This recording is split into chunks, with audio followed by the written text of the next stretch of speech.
Hello church, this is Mario Bolivar from Skaneateles Presbyterian Church. Thank you for watching. Today I'm speaking to you from Johnny Angels. In fact, we just finished our morning gathering to study this book and make this reflection. And I am going to begin doing these videos after our lesson on Tuesdays rather than before we gather, just because I trust that the wisdom of the group is better than any wisdom that I come up by myself. So now, instead of me telling you what I think about the lesson, it's going to be a recollection of what we have spoken and what I have taken from gathering and discussing the lesson with the group that gathers with me on Tuesdays at 7 a.m. So today we were encouraged to explore 2 Samuel chapter 7, verse 1 to 7. And in there, I want you to pay attention to three things. The first one is the first sentence of the first verse that says, "Now when the king was settled in his house." This lets us know that David had accomplished everything that he wanted and that he started thinking about God as an afterthought. The second part that I want to tell you is that paragraph that says, "See, now I am living in the house of cedar, but the ark of God stays in a tent."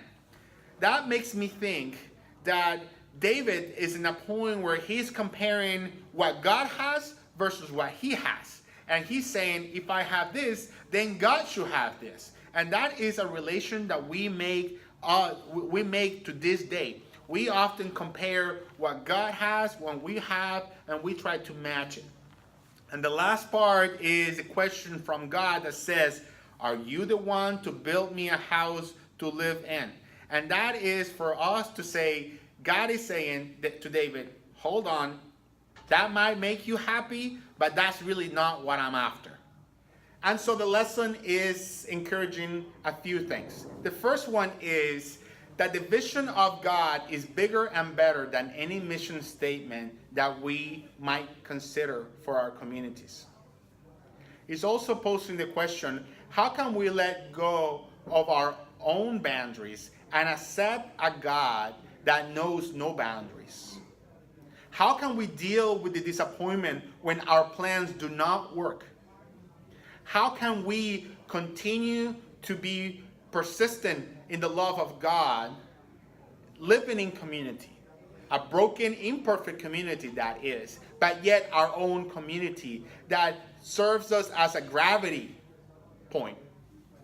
How can we be part of something when we receive a no? This lesson wasn't designed to give you answers about these questions, but to make you struggle with the idea that we are no better than David.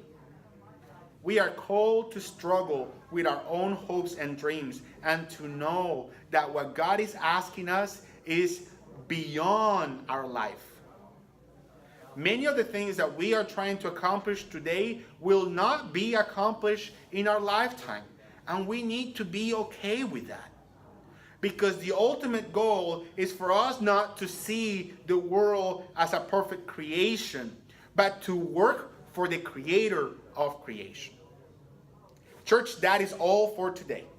Until next time, be blessed.